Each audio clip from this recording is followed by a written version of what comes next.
Copper.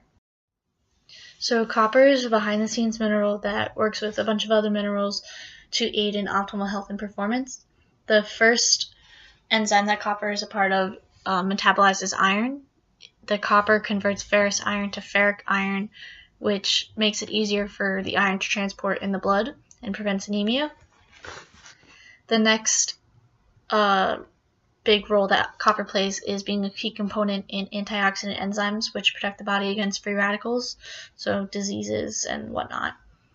And the final thing that copper plays a major role in is the enzyme that cross-links elastin and collagen to ensure strength of connective tissues for cardiovascular and respiratory functions.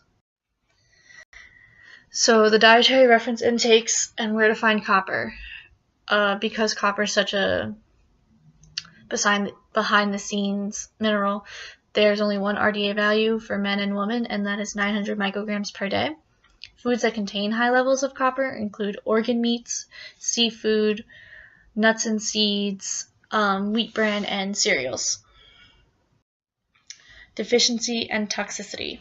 Deficiency is very rare when it comes to copper, but symptoms include anemia, decreased white blood cells, and bone abnormalities. Minick syndrome is a genetic disorder that involves a failure to absorb the copper, so you become deficient all the time.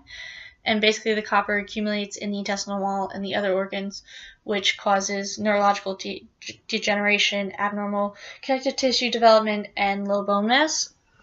Toxicity of copper is seen when a person consumes over 10,000 micrograms per day, and symptoms of this include gastrointestinal distress and liver damage.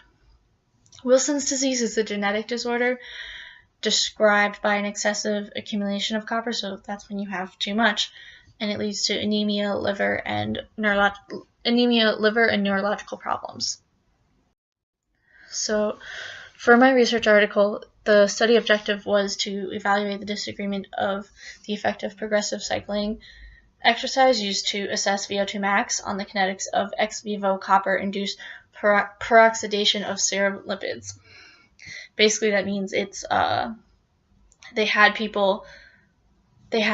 32 healthy men who were young, who didn't smoke, didn't take any food supplements, bike as fast as they could, or bike for a long time. So the independent variable was the exercise intensity. They all performed the exact same bike test. The dependent variables were the oxidative stress due to exercise. So this was measured by copper-induced peroxidation, which serolipids are susceptible to. It was monitored by a spectrophotometry. So blood samples were taken prior to the workout, 5 minutes after the intense workout, and 1 hour after the workout. Two samples were taken. One measured the lipid susceptibility to oxidation in the serum, and the other measured activity of oxidative enzymes.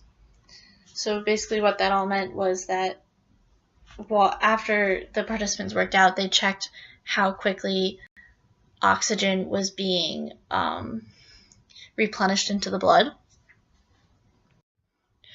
So the key findings of the study was that the physical activity resulted in slight increases in oxidative enzymes, and levels returned to baseline after an hour of recovery.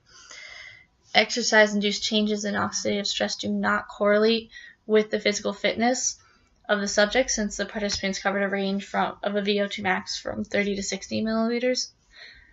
After exercise in healthy participants, the level of oxidizable lipids in their blood does not come from susceptibility to ex vivo copper peroxidation. So the conclusions was that this data was consistent with previous studies done, and I believe that a less restrictive pool of participants should have been used to see what effects there would have been on someone who was not physically fit, not a smoker, and all that fun stuff. We're excited.